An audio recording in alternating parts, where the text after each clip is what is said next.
Welcome back to another episode of Diagnosing a Killer. I'm Kenna. And I'm Coel.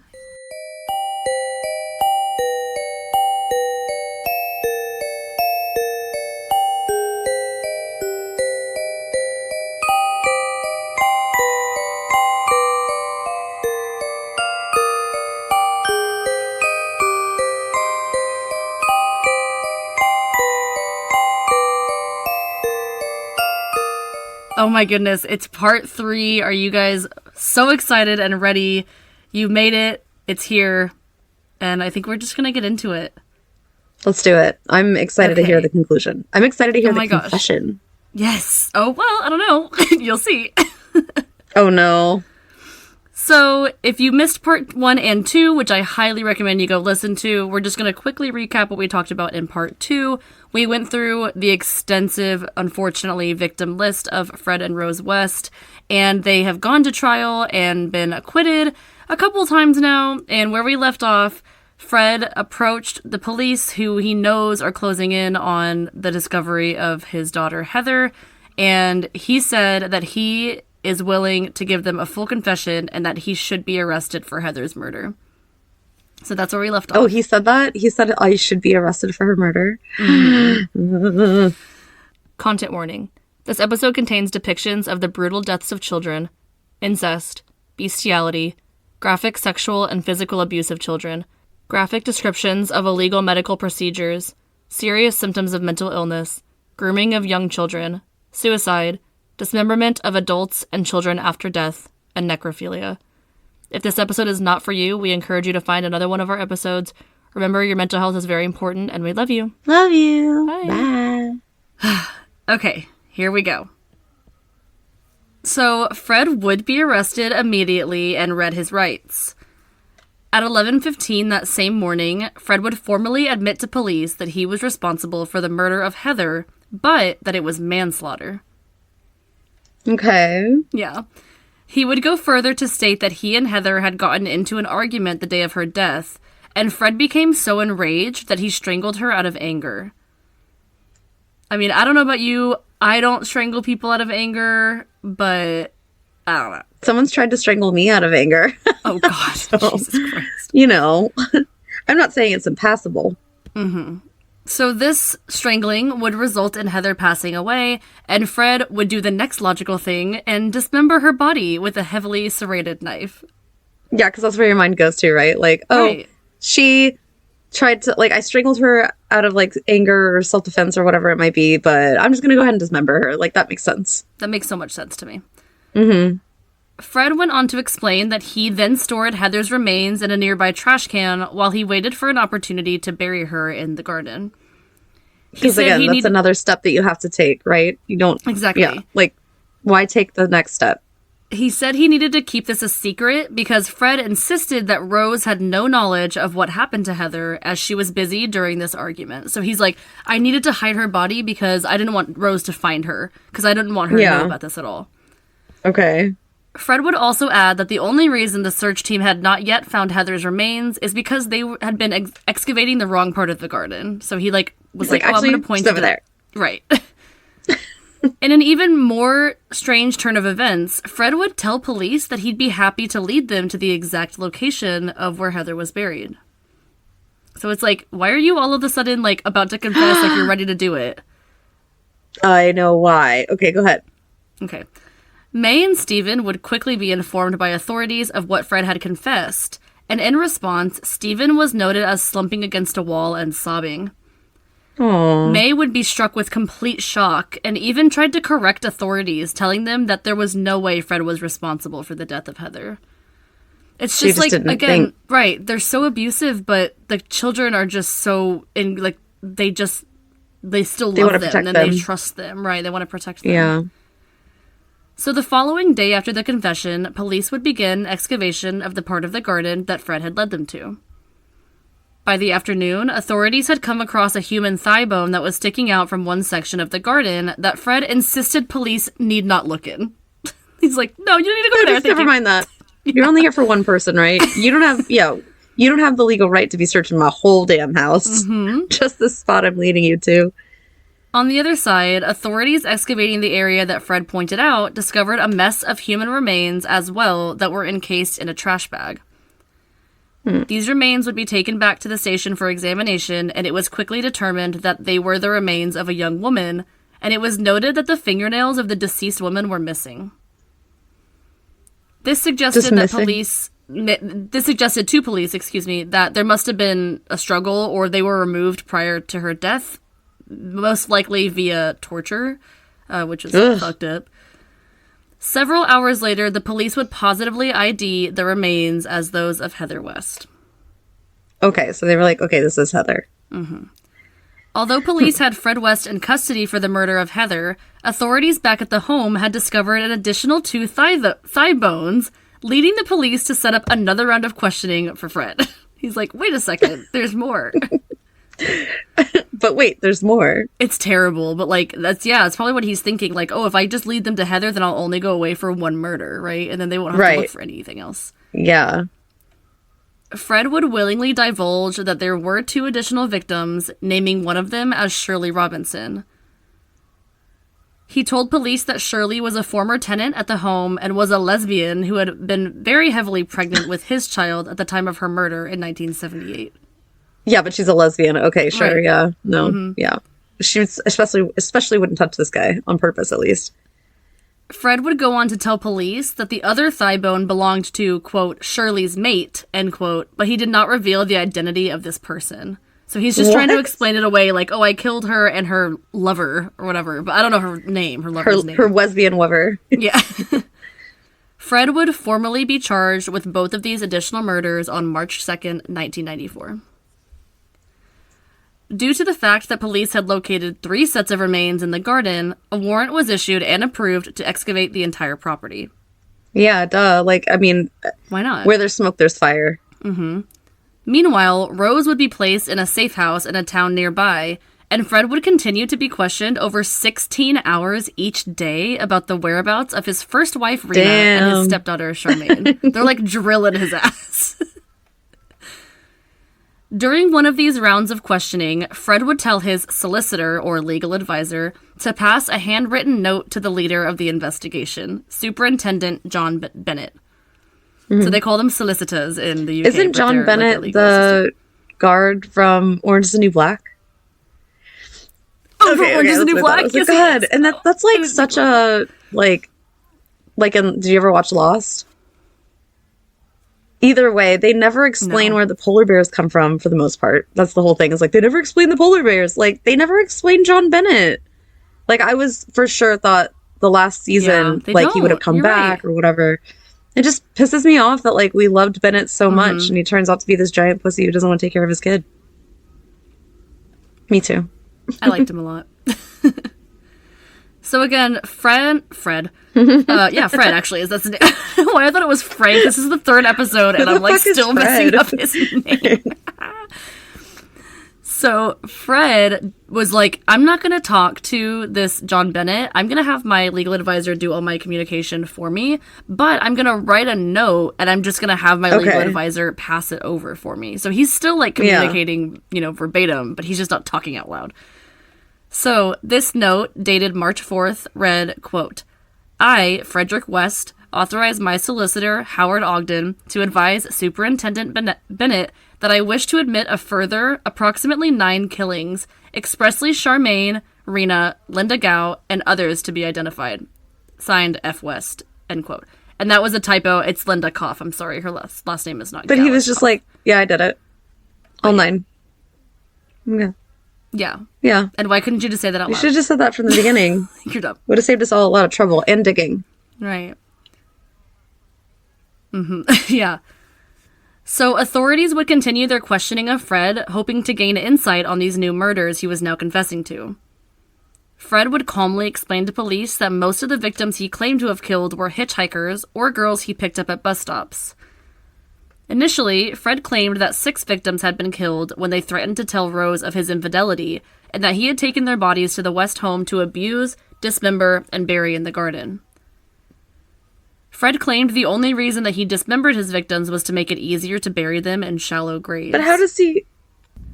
Fred would then tell police that he would take them to those specific spots in the garden as well to find these new victims.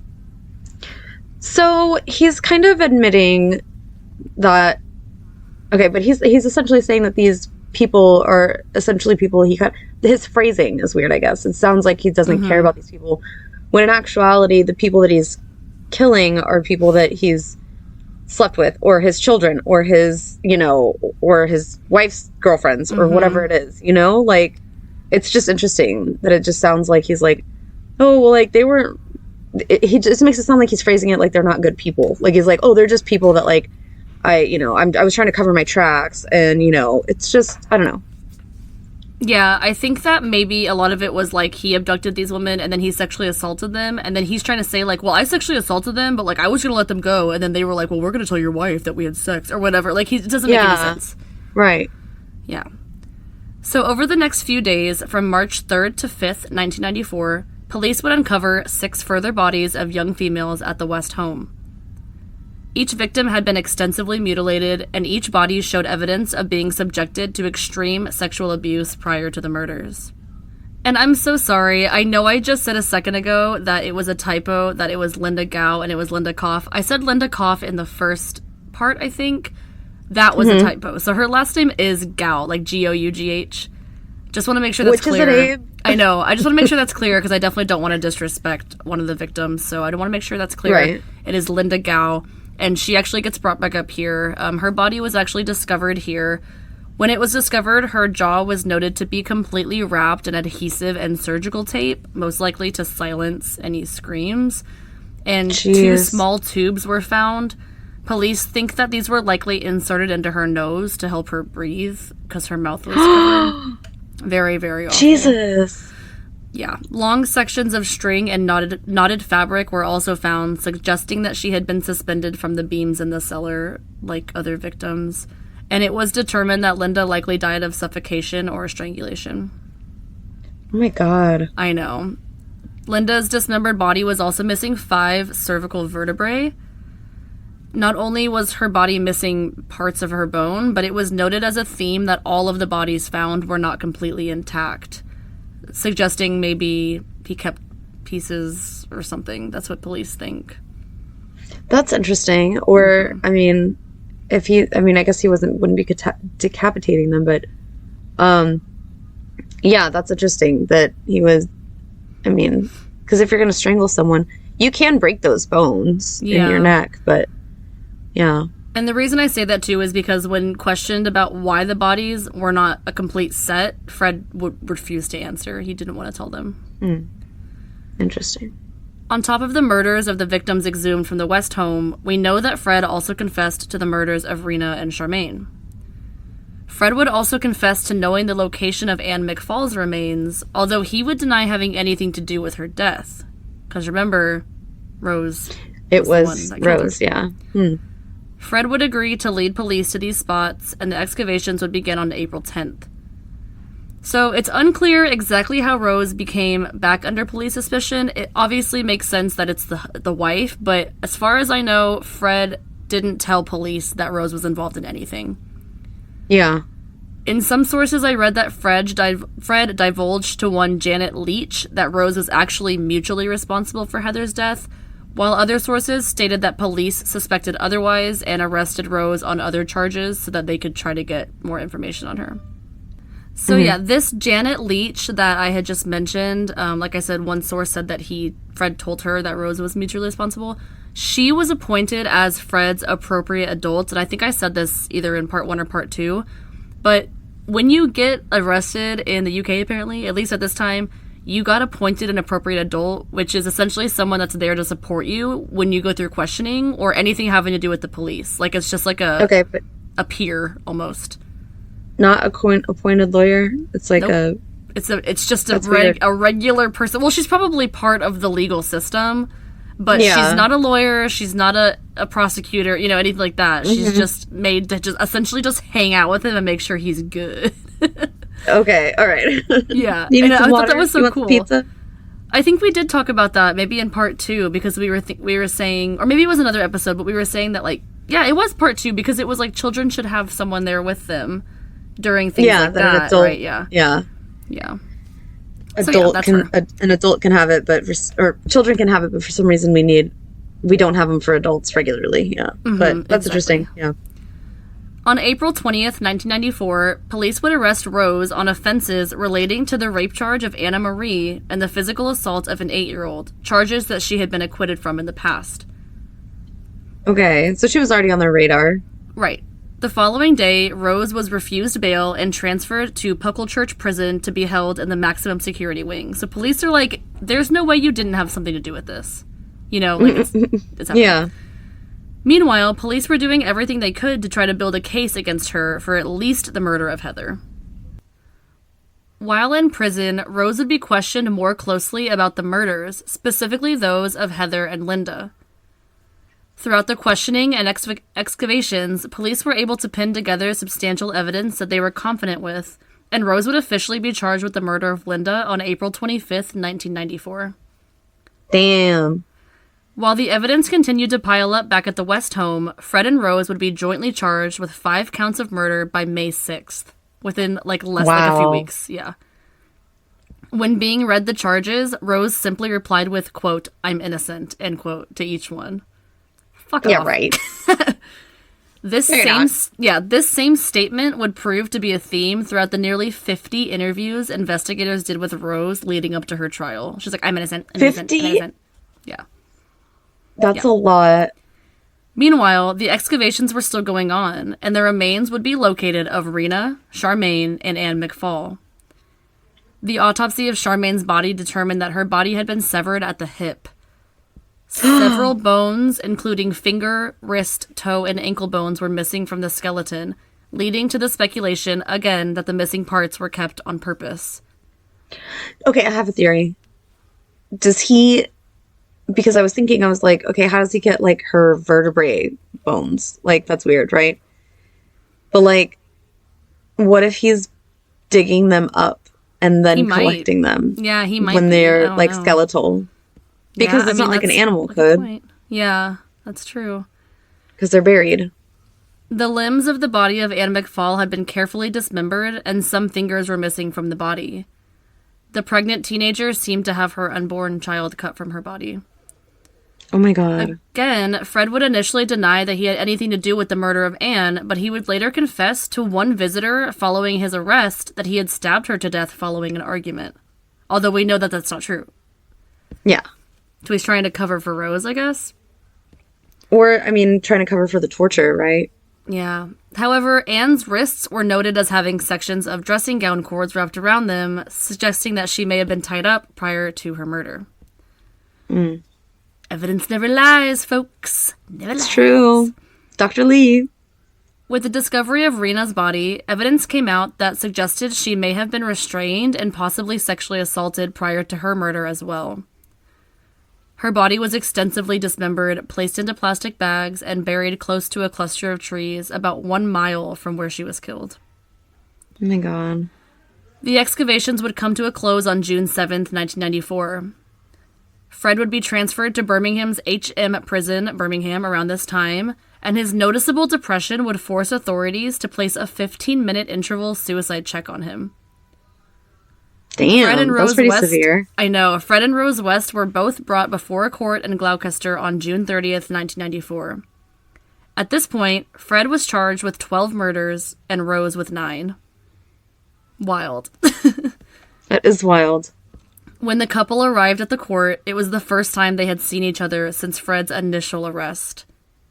Oh, how romantic. What is it? Reunited. We had matching jumpsuits. The two were stood together during the trial, Fred placing a gentle hand on the shoulder of Rose. Rose had ignored Fred's presence up until this point, and when he placed his hand on her shoulder, Rose visibly winced in discomfort. Like, fuck you, bitch! Like, we did all this shit together and you're gonna act like you don't even like me? Yeah, I know. Yeah. Got your hand I can just see it. You know, or whatever. Gross. Maybe she had Stockholm Syndrome. I don't know. This trial would actually get stayed, and the two would continue to be held in prison to await the convictions. I'm not sure why, but nothing happened at this point. As police attempted to escort Fred out of the courtroom, he would shove away from them and attempt to reach out to Rose, who again noticeably winced at his advances. She's like, get the fuck away from me. It's like, no, I love you, come here, man. Immediately following this court appearance, Fred would be rearrested on suspicion of murdering Anne McFall, as he had not been initially charged with this murder. Fred would be charged officially with this murder on July 3rd, 1994, and appeared in court the following morning. After returning to jail, Fred would become even more notably depressed. This was heightened by the coldness of Rose during the first trial, and the fact that she was refusing to return any of the letter correspondence that he had been sending her. She's like, nope, not going to answer you. Fuck off. She's like, I'm sure this is all at the advisement of her defense attorney. Mm-hmm. Stephen West and Anna Marie West were allowed to visit Fred while he was awaiting trial, and they would take the chance. Fred would plead with them to tell Rose that he loved her, but again, he would not receive any response from her. Mm-hmm. In response to no response, Fred would withdraw his earlier confessions as to having acted alone in some of the murders, and instead, he would accuse Rose of total culpability in the murders. He's like, oh, it was all her, I'm covering for her. Uh-huh. You ain't gonna talk to me, I'm gonna ruin your life. Damn. He would then add that in the case of Anne McFall, Rose was the sole murderer, which is the truth. I don't know why he tried to fucking cover for her. Well, I guess he's like, fuck it, I'm already on yeah. trial for 12 murders. I might as well just add a 13th, you know? That was the one that he had said, well, I didn't do it, but I don't know who did. I just dismembered her. But now he's saying that it's Rose. He went and told police between then and now that he did have culpability in it. And now he's saying, you know what, I lied again. I didn't. Yeah. You know, I'm gonna take that back. The year would come to an end, and Fred would level out a little bit with his emotions, or so the prison guards thought. Unbeknownst to guards, Fred had spent a few days collecting items such as a blanket and tags he had stolen from laundry bags. On January 1st, 1995, Fred West would die from intentional strangulation in his cell, as the suicide watch he was previously on had been lessened. Oh my god. No, I feel like if you start out like in jail or something like that, I mean, I don't know. You start out on suicide watch, you should be on suicide watch until the completion of your trial. That's my opinion. Here's what I think happened. I think that throughout the holiday season, people got comfortable and there was not a lot of staff, and they decided it's not a big deal. He's been fine this whole time. And then he wasn't. That makes sense. A suicide note was located in his cell, and the bottom of it read, the whole thing read, quote, "To Rose West, Steve and May. Well, Rose, it's your birthday on 29 November 1994, and you'll be 41 and still beautiful and still lovely, and I love you. We will always be in love. The most wonderful thing in my life was when I met you. Our love is special to us. So, love, keep your promises to me. You know what they are. Here we are put together forever, and ever is up to you. We loved Heather, both of us. I would love Charmaine to be with Heather and Rena. You will always be Mrs. West all over the world. That is important to me and you. I haven't got you a present, but all I have is my life. I will give it to you, my darling. When you are ready, come to me. I'll be waiting for you." End quote. Oh my god. Kind of poetic, though. I know. Well, the fact that he's like, it's the ultimate test now. Are you going to kill yourself too? Right. Oh my god. At the bottom of the note was a drawn gravestone, which also had writing inside of it. This quoted, "In loving memory, Fred West, Rose West, rest in peace where no shadow falls. In perfect peace he waits for Rose, his wife." End quote. Oh my god. Like, you think we're going to write that on a headstone for you? No, you're going to get put in the prison cemetery, and that's where you're going to be. With a number. Yeah. Oh my god. I know. Bright Cellars is a monthly wine club that matches you to delicious wines tailored completely to your tastes. Take their personalized 7-question quiz and be paired with wines you are sure to love. You can even improve your matches by rating each wine after you try them. Bright Cellars offers a unique tasting experience, as each bottle comes with tasting notes and pairing suggestions. It's like having your very own sommelier at home. And their expert wine concierge will customize your subscription to fit any lifestyle. Click the link in the show notes for an exclusive offer from Bright Sellers today. With Fred being deceased, Rose West would be subsequently solely charged with the murder of Charmaine West. Just Rose's trial over. would begin on October 3rd, 1995 at Winchester Crown Court, with Mr. Justice Mantell presiding. Justice Mantell would immediately state that it would be allowed to admit testimony relating to the sexual mistreatment of 3 women by both Fred and Rose, which were among the other charges, as it established a pattern of behavior that was repeated in the murders. Prosecutor Brian Levinson would begin with an opening statement in which he portrayed Fred and Rose as sex-obsessed sadistic murderers. He referred to the victims discovered, stating that they endured, quote, secrets more terrible than words can express. The victims' last moment on earth were as objects of the depravity of this woman and her husband, end quote. I mean, he's not wrong. Hell yeah. Not like hell yeah, like that's cool that they did that, no, but tell them. Yeah. What a recap. Yeah, for sure. Right. Oops, sorry. Made a noise. You're fine. He would further point the finger at Rose by adding that Fred was incarcerated at the time of Charmaine West's death. That's what it was. I'm so sorry. Not Anne McFall. So now that makes sense. It's been a while since we did the first 2 parts. Well, that's what it was. Sorry. Yeah. If you go back and you listen to that. Y'all are like, what the hell? And the gag on another victim had a, quote, feminine touch. So this is what the prosecution's like, wait, there's a feminine touch. So it was like a silk. It was tied in a certain way. Like it was like a silk. Kind of saying like that couldn't have been Fred. He wouldn't have been like that meticulous with it almost. Yeah, but I mean, what was he doing? Like sailor's knots? And yeah, right. She's got a pretty red ribbon, like with a red bow. I mean, that makes sense if it's the only one that doesn't look like the others, right? Witnesses for the prosecution included lodgers of the West home, Rose's mother Daisy and sister Glenise, and survivors Anna Marie West, Catherine Halliday, which was a former lover of the couple, or who was, excuse me, Carolyn Owens, and a woman named Miss A. Miss A was reportedly sexually assaulted at the age of 14 by Fred and Rose in 1977. Jeez. Miss A would describe Rose as the more aggressive perpetrator of the two. And on top of these testimonies, neighbors would also speak on behalf of the prosecution and state that Charmaine in fact disappeared while Fred was in prison, and Rose was very casual following the disappearance of Heather. So everyone's like, yeah, no, these motherfuckers are crazy. Yeah. Working on behalf of the defense, Richard Ferguson, who immediately tried to discredit the prosecution witness as either motivated by grudges against the Wests or seeking money for their participation in the trial. Yeah. Totally, yeah. Because everybody wants to talk about the fact that they're a fucking sexual abuse victim. Sure, yeah. That's just like something that, yeah. Carolyn Owens, although admitting to receiving money for her testimony, also shared her extreme survivor's guilt, stating, quote, I only want to get justice for the girls who didn't make it. I feel like it was my fault, end quote. I know. Aww. Ferguson would continue his argument, stating that Fred had committed at least one murder that was very similar to those in the present trial before he even met Rose.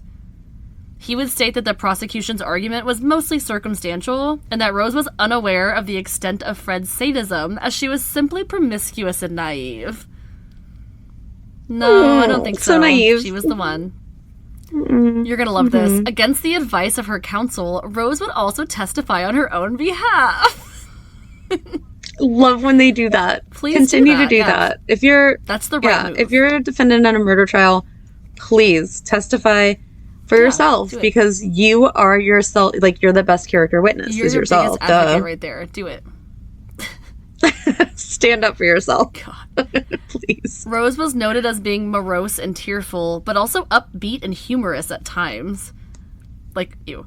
She cried as she described herself as a victim of child abuse and rape who naively married a violent and domineering man, but she also laughed as she joked about, quote, always being pregnant, end quote, and while describing one victim's, quote, grandfather glasses, end quote.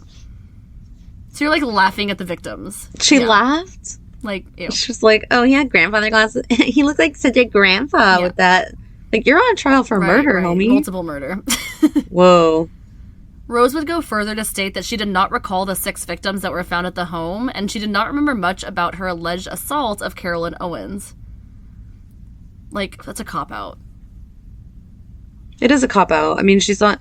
Like, I mean, I don't know if they were abusing alcohol or drugs at the same time, but at the same time, like, we haven't heard necessarily anything about her being drug-addled or having substance use issues. So you're telling me you don't remember? Yeah. You don't remember sexually assaulting someone? Like, are you serious? So when shown photos of the victims buried at the home and asked whether she recognized them, Rose was noted as turning bright red and stuttering, "No, sir," over and over. Rose would continue by stating that she and Fred had lived separate lives at the home, which was inconsistent with other testimony by lodgers about their relationship. Yeah, they slept together all the time, probably. Rose would admit that her relationship with Heather was strained most of the time, but she was a lesbian and she was psychologically abusing her other siblings. Like, why does that keep coming back up? Why is that the... But Your Honor, how she is was that a lesbian. Defaming someone? Oh, okay, all is forgiven. Right. Yeah, you're acquitted. Okay. However, jeez. Rose stated that regardless of these things, she loved her daughter and had no knowledge of her alleged murder. The defense would also call to the stand a number of women who claimed to have been attacked by a solo Fred between 1966 and 1975. The seventh... Sure. Oh, I just meant sure. That's probably sure happened. Did, yeah. The 7 women would testify that they had recognized their attacker as Fred West when his photo appeared in the media in 1994. The defense's purpose in this was to show that Fred was indeed capable of committing heinous crimes without Rose. The thing is, the prosecution never tried to say that Fred wasn't capable of this alone, that they were saying that Rose was as well. Yeah. The final... Because she had murdered someone with her own bare hands, too. So, and that was essentially proven because of the bow, right? So she's clearly capable of also committing these crimes solo. The final witness to testify at the trial was one Janet Leach, Fred's appointed appropriate adult. Janet would testify on behalf of the prosecution that while she was working with Fred, he had gradually began to view her as a confidant and had confided in her that on the evening prior to his arrest, he and Rose had formed a pact in which he would take full responsibility for the murders. She stated that Fred had described the murders as, quote, some of Rose's mistakes, end quote, and further divulged that Rose was responsible for the murders of Charmaine and Shirley Robinson. They're just mistakes. Mistakes. You know, she's human. Yeah, mistakes human happen. Error. Duh. Cut her some slack. Yeah. Upon cross-examination, Janet would indicate that she lied under oath about having sold her story to a newspaper, although she was adamant that her testimony was sincere. So the newspaper thing does not even fucking matter. She's like, my testimony was sincere. Yeah. I might have lied that I made money off the story, but my testimony was true. Yeah. Yeah. While in this cross-examination, Janet would actually collapse, and the trial would subsequently be adjourned for 6 days. I know. Oh my god. Janet would return to complete her cross-examination on November 13th. After 7 weeks of evidence, the judge would emphasize that circumstantial evidence can be sufficient for a guilty verdict, and that if 2 people take part in a murder, the law considers them equally guilty, regardless of which one of them did the actual killing. Yeah, I appreciate that law. I think there's other states in the United States that have those laws as well. I think California is probably one of them. I think even Texas is. That if you commit a crime and someone dies, even if you're the accomplice, even if you're say you were the driver and you were driving someone to go rob a bank, well, that person that robbed the bank shot and killed someone during that. Even you as the driver are still liable as a murderer because you helped facilitate a crime that was already being committed and a crime in which someone died. Absolutely. And also, I think that he was also trying to let the jury know, like, look, just because Fred is dead does not mean that these murders need to not be convicted for, you know? Right, of course. Somebody still needs to be liable for these, and especially if she was there. And she is here. Like, she is liable. On November 21st and 22nd, 1995, the jury would return unanimous guilty verdicts for all 10 murders. In response, Mr. Justice Mantle would sentence Rosemary West to life in prison, referring to her crimes as, quote, appalling and depraved, end quote, and emphasizing that she should never be paroled. Initially, Rose would be incarcerated at HMP Bronzefield. Nobody can see me. Yeah, she just shrugged. Oh, I kicked this thing again. I was like, well, I mean, yeah, checks. She would later be transferred to HM Prison Newhall, where she would continue to protest her innocence. So, while 10 murders were convicted, there are a number of victims that Fred and Rose West are responsible for. They are known to have committed at least 12 murders between 1967 and 1987, but there are many people who believe there are others who have been murdered at their hands. Police would go through the nearly 110 hours of tape-recorded interviews with Fred over the years, one in which he claimed to have murdered 15-year-old Mary Basselm in 1968. Mary was a waitress at a cafe that Fred frequented. She would be abducted from a bus stop in Gloucester. Fred claimed to have picked her up and raped her in his car before burying her body, and police were unable to locate any remains of Mary's. Her body has actually never been found. So he said that he buried the body, but not necessarily in his backyard like he had been doing with his own lovers. Yes, and I think this was before he was even, like, with Rose. Mm-hmm. Fred was also noted to have claimed that to Janet that there were up to 20 further victims that he and Rose had killed together, quote, not in one place but spread around, end quote, and his intent was to reveal the location of one victim per year to investigators. He was trying to keep himself interesting. But you're not relevant, bro. I mean, you're dead now, but, you know, well, I you're think he might have said that, too, to avoid the death penalty had he been prosecuted, you know? That's true. Yeah, they still need information from him. Fred was also known to have divulged information to his son Stephen about the fate of his victims buried at the West home. Fred claimed that he had extensively tortured the victims prior to the murder, but he had not raped them, but instead engaged in necrophilic acts with their bodies at or shortly after the point of death. He told Stephen this, like, after he was arrested. Yeah. But, like, his own kid. Gross. Stephen would recount these conversations with investigators, stating, quote, he said to me, "Can you remember helping me dig holes in the garden when you were a kid?"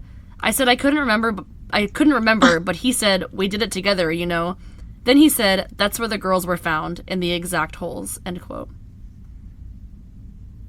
He made his kid dig the graves that his own sisters, essentially, would be put into. Like, he could have gone his whole life without fucking knowing my that. God. Thanks very much. That's Jesus. disgusting. How have I never heard of this guy? This guy's awful. It's crazy. For investigators, it is thought that Fred and Rose had many other victims, indicating up to 18 other undiscovered victims. Whoa. In 2021, police would announce their intentions to excavate the grounds of a cafe in Gloucester in order to look for the remains of 15-year-old Mary. Underneath the cafe? I'm not sure. It might have been, like, around it, like, in that area, because he had said that he frequented that cafe that she worked at. I'm not exactly sure how they got that location. Unfortunately, the search would discover no remains, and there have not been any other victims that have been located in this case so far. So I want to turn back time just a little bit to talk about some of the aftermath of the trials. So, following his death, Fred's body was cremated in Coventry on March 29th, 1995, in a funeral that was attended only by his 4 children. I'm surprised even they showed up. Yeah. The service was just 5 minutes long, and during the service, Reverend Robert Simpson added a reminder to those present that they must, quote, also remember everyone else who has also suffered because of these tragic events, end quote. So he essentially was like, this isn't just a funeral for you, motherfucker. It's a funeral for all your victims. For all your shit. Yeah. We're burying your shit. Fred's ashes are believed to have been scattered at the Welsh seaside resort of Barry Island, a location he regularly visited as a child. After the 1994 arrest of their parents, the 4 youngest West children were given new identities to protect them from negative impact, and they all remained in foster care. Good. The remains of Charmaine and Rena were cremated in Kettering, and at the insistence of Anna Marie, the 2 shared the same coffin, and no roses were allowed to be brought to the service. Wow. No. Why no roses? Oh, roses. Yeah. Got it. Don't fucking love it anywhere near here.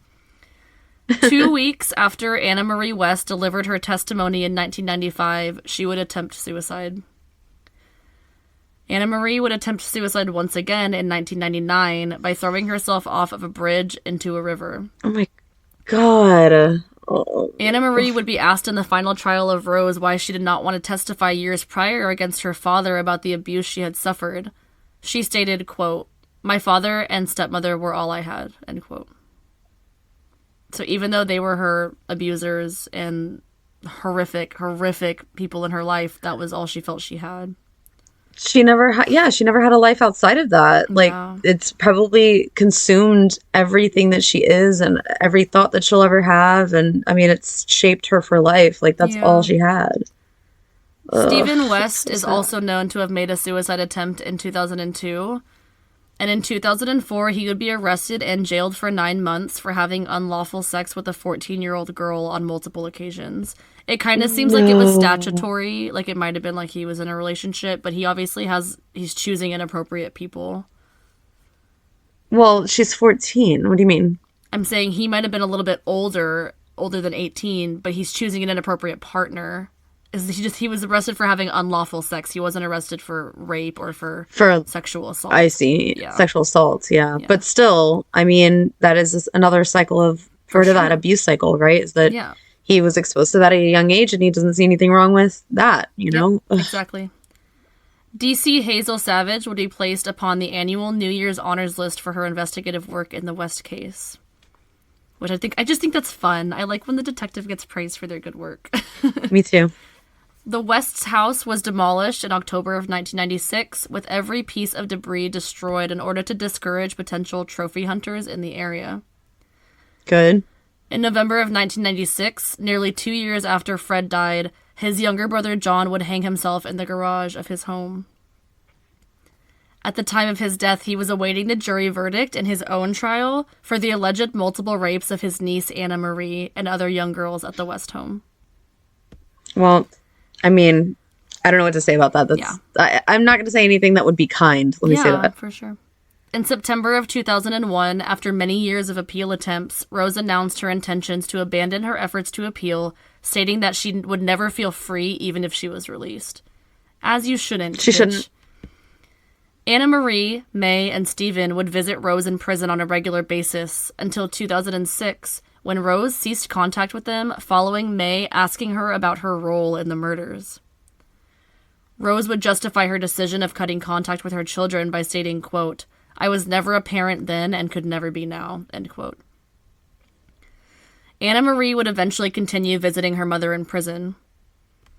Another friend of the West worth mentioning is one Terrence Crick. Terrence had reported Fred to authorities on several occasions during the time he lived in the home. It was reported that Fred had shown Terrence surgical instruments Fred used to perform abortions and Polaroid photos of victims' genitals following the procedures.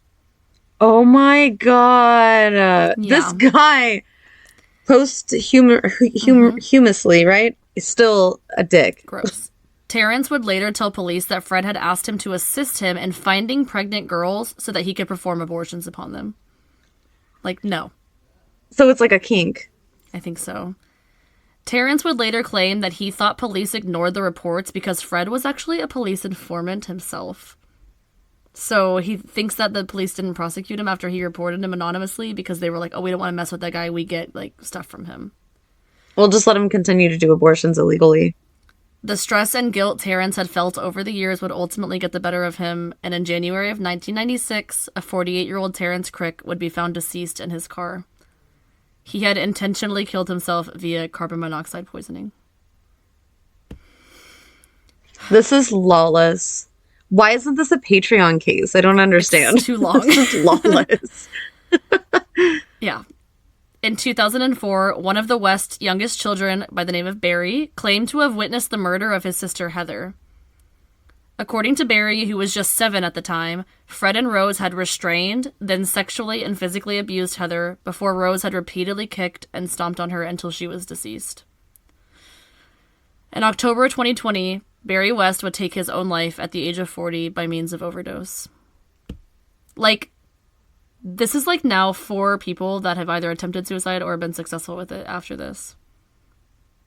I mean, their deaths 5, are actually. on Fred and Rose's hand, too. Mm-hmm. For years prior to his death, Barry was known to have struggled with drug addiction and psychiatric problems. When noting Fred's relaxed attitude towards the aspects of his crimes, many members of the investigative team were bothered. Wanting to understand more, Superintendent John Bennett sought the assistance of a criminal psychologist for an expert opinion on Fred's state of mind. Psychologist Paul Britton would advise John Bennett that Fred's casual manner indicated that he had committed so many offenses over such a long period of time that he was now indifferent to the acts of torture, mutilation, and murder. Yeah. Paul would add that although an offender of this nature usually eventually offends less frequently, Fred would have been unlikely to stop killing altogether. Rose was thought to have been doomed from the start when her mother underwent electroconvulsive therapy while she was in the womb. Rose, while maintaining her innocence, has not been so quiet and lovely in prison. While in prison, Rose would meet and become friends with another notorious killer by the name of Myra Hindley. Yeah. Is that her lesbian lover? Yeah. Myra and her boyfriend Ian Brady were jailed in 1966 after killing 5 children in what became known as the Moors murders. Myra would receive a life sentence just like Rose. The two would meet in the 90s and have been said to have quickly become close.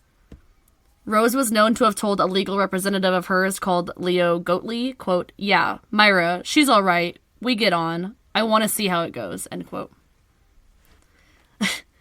Leo was noted as saying that Rose was, quote, "impressed by Hindley's knowledge and ability," end quote.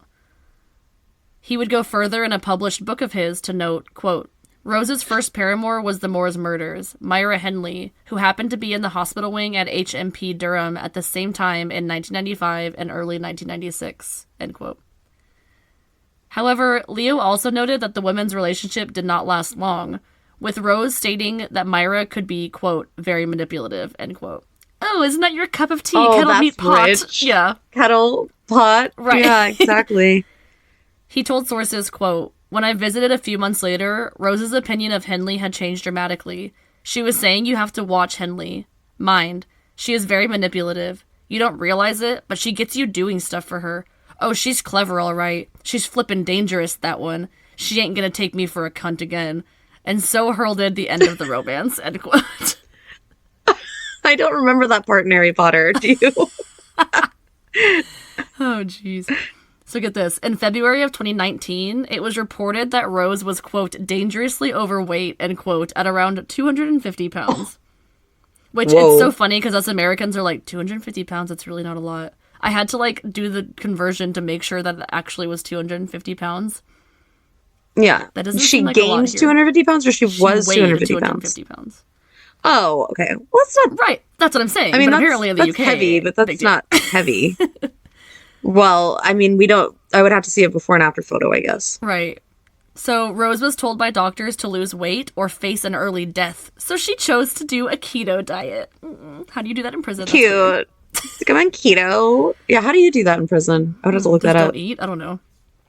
The same year, right? The same year, Rose would be moved out of the prison cell she had been in for a decade after another inmate threatened to kill her. After being convicted of the murder of 3 men, prison inmate Joanna Denny stated about the prison location, quote, "Send me there and I'll fucking kill Rose West," end quote. Oh damn. I'm like, move me out, please, thank you. Thanks, yeah, I need a protection cell. In response, prison officials would move Rose to another location and reportedly changed her name to Jennifer Jones. We know it. Put me in there and I'll fucking It's not a secret anymore. Jennifer Jones. Put me in there, I'm gonna get Jennifer Jones. Yeah. The other inmates at this prison were reportedly upset about this name change, with one stating, quote, "Rose thinks the name will give her some anonymity, but there's a lot of anger about it. She's chosen the new surname because it's so common, and the Christian name just because she's always liked it." Christian name? Jennifer's a Christian name? Yes. I don't know. I haven't heard that one before, but I guess it is. Me neither, but there's some strange... I mean, there's like Seth is in the Bible, which you think is kind of more of a modern name, but it's not, Yeah, you know? that's true. It's a biblical name. Which is funny. The quote goes on, quote, "For her, it's more about getting rid of any association to Fred for good," end quote. But, like, I mean, she's not right. I'm just saying, wrong. wouldn't you, though? She's not... I'm saying she's not Rose isn't right. I mean, Rose isn't right. Right. Yeah, So- she's not right, but yeah, I mean, I don't know. It's like, I get like you're changing your name, but are you changing your name to escape Fred, or are you changing your name to escape what you did? Right. You know? If I was innocent, I feel like it would make more sense, but... Yeah. So, just lastly, a silly side note. I just thought this was silly. There's a competition show in the UK called Dancing on Ice, and Rose really likes it. in 2021. Is it like Dancing with the Stars? Yeah, I think so. In 2021, a source stated, quote, Rose is a huge fan. Every weekend, she clears a slot in her evening to watch the latest episode. It's a big part of her prison life. She's for a friend outside prison who she chats to and who makes the call to put a vote in for Rose. If you were the dancer she was backing, it'd be enough to send a shiver down your spine, end quote. Oh my God, could you imagine? Like, how do you feel about Rose West being your biggest fan? Like, fucking go away. I'm sorry, Jennifer, whatever. Yeah. And this vote is from Rose West. Yeah, right? But Ew. 3 hours later, that is the story of Fred and Rose West. Rose is still alive, and she is still in prison. She won't ever get out, hopefully. But thank you, Amy Jane, for that doozy of a request. I'm actually not exactly sure, but let me look it up really quick, actually, because I want to know, too. She's 70. Yeah, that is an absolute wild case. Oh my gosh, 70 years old. Yes. Yeah. I mean, she'll be there for life, right? Oh, hopefully. That's bizarre. But that is such a wild case. And not to know about it. I mean, I'm not saying we live on an island over here in the States, but geez, you know? Right. So thank you so much for that request. If you're still here and you've listened to all 3 parts, bless you. And you guys are the real ones. Yeah. We love you. But yeah, Kenna's in Alaska still, so. Yeah, I'm so glad that I was just going to say, I'm so glad we were able to get all of this recorded before I leave for my trip, because it's going to be nice and breezy knowing that I don't have to not worry about you guys, but that I don't feel like, oh my gosh, like we need to do podcast stuff and we didn't do it, you know, as I'm gone. I can just relax and enjoy my vacay and know that the listeners still have content. Yeah, for sure. I'm excited to listen back to all these, because by the time this airs, the first one still hasn't come out yet. So I'm excited. Yeah. Right. Well, the first one, it came out today, actually. Right, yeah. It dropped, at 4 p.m. today, didn't it? It did, yeah. So it came out a few hours ago. But Thursday. Right, Thursday. A couple Thursdays ago. I don't know. Thursday, 2 Thursdays ago. It's funny. Well, alrighty. Thank you guys for joining us. Do you have anything else? Yeah. No, that's it. I need to go watch some puppy and kitten videos as a palate cleanser. We need a palate cleanser for sure. You guys take care of yourselves, and we will see you soon with another Mental Breakdown and episode. Yes. All right. Love you. Bye.